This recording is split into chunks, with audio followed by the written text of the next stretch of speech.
Je vais détruire ton commerce et tous tes clients viendront chez moi. Je veux que son commerce échoue et que tous ses clients deviennent les miens. Prends ça et verse-le dans sa marmite pendant qu'elle n'est pas là.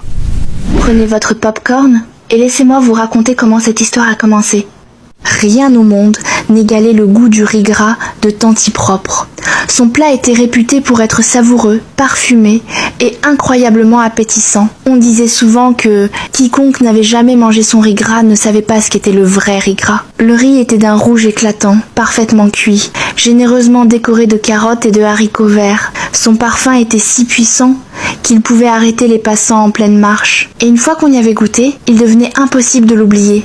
Des gens venaient de très loin uniquement pour manger chez elle. Certains arrivaient dès l'aube pour être sûrs d'avoir une portion. Avant même que les autres vendeurs aient écoulé la moitié de leur marmite, celle de Tanti Propre était déjà vide. Les rumeurs allaient bon train à propos de son plat. Certains affirmaient qu'il n'était pas ordinaire. D'autres murmuraient qu'elle utilisait des ingrédients mystérieux inconnus du commun des mortels. Pourtant, personne n'avait jamais pu le prouver. Sa renommée était telle que son riz avait hérité d'un surnom. On l'appelait le riz gras des célébrités. Tanti Propre était une femme discrète. Elle parlait peu, se concentrait sur son travail et traitait ses clients avec respect. Toujours souriante, elle servait chacun avec soin. Son commerce lui avait apporté une grande prospérité. Depuis plus de 8 ans, elle préparait et vendait du riz gras chaque jour. Sa clientèle lui était fidèle et lui faisait entièrement confiance. La vie semblait parfaite, jusqu'au jour où Sylvia entra dans son histoire. Sylvia avait longtemps travaillé de nuit, mais les années avaient fini par l'épuiser. Son corps n'avait plus la force d'affronter les longues soirées à la recherche de clients. Elle devait trouver une autre manière de survivre. Cliente régulière de Tanti Propre, Sylvia connaissait bien son plat et en adorait le goût. Elle admirait aussi la réussite de son commerce. Un jour, elle se rendit à son stand et lui parla avec franchise. Elle lui expliqua qu'elle souhaitait, elle aussi, se lancer dans la vente de nourriture, car la vie était devenue trop difficile pour elle. Tanti Propre l'écouta et lui répondit avec bienveillance qu'elle n'avait aucun problème avec cela. Selon elle, chacun faisait de son mieux pour s'en sortir. Encouragée, Sylvia ouvrit son propre petit commerce 2 semaines plus tard. Elle se mit à préparer du riz gras, essayant d'imiter chaque détail, les carottes, les haricots verts, la présentation. Elle copiait tout ce qu'elle voyait. Pourtant, quelque chose manquait. Le goût n'y était pas. Les clients se faisaient rares. Certains jours, elle ne vendait qu'une seule assiette. D'autres jours, personne ne s'arrêtait.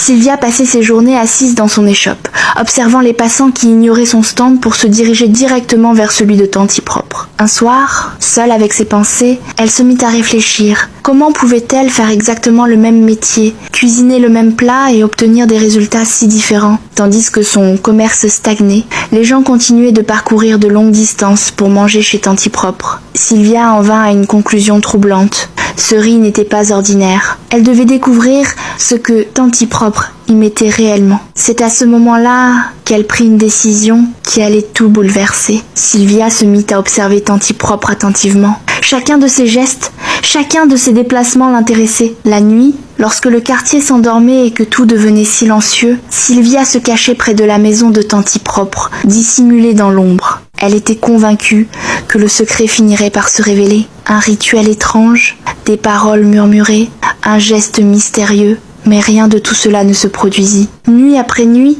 Tanti Propre ne faisait rien d'inhabituel. Elle dormait paisiblement.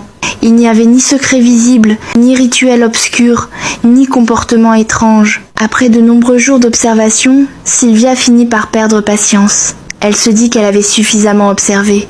Rien ne semblait inhabituel, aucun geste étrange, aucun secret apparent. Et pourtant, malgré tout, ce commerce continuait de prospérer d'une manière incompréhensible. C'est alors qu'une idée sombre traversa son esprit. Si elle ne parvenait pas à découvrir le secret de Tanti Propre, alors elle ferait en sorte de ruiner son activité.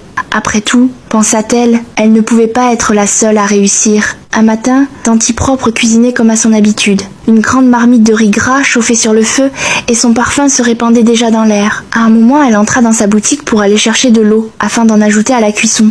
C'était l'occasion que Sylvia attendait. Elle était dans les environs, cachée, observant chaque mouvement. Dès que Tanti Propre disparut à l'intérieur, Sylvia se précipita vers la marmite. Elle regarda autour d'elle, personne ne la surveillait. Elle sortit alors de sa poche une petite poudre blanche et la versa rapidement dans le riz avant de repartir aussitôt, comme si rien ne s'était passé. Tanti Propre revint ajouta l'eau, remua le riz et continua à cuisiner sans se douter de quoi que ce soit. Ce jour-là, quelque chose d'inhabituel se produisit. Le riz de Tanti Propre se vendit encore plus vite que d'ordinaire. En moins d'une demi-heure, tout avait disparu. De nombreux clients restèrent sans manger. Ils attendirent, mais il n'y avait plus rien. Alors, pour la première fois, ils prirent une décision inattendue. Ils se dirigèrent vers les shops de Sylvia. Pour elle, cette journée était différente. Son stand se remplit de clients. Surprise, elle les servit avec un large sourire. Intérieurement, elle se félicitait. Son plan semblait fonctionner. Les gens mangeaient, buvaient de l'eau et la remerciaient. Sylvia se sentait fière. Mais peu de temps après, des cris éclatèrent. Quelqu'un se tenait le ventre. Un autre courait en urgence.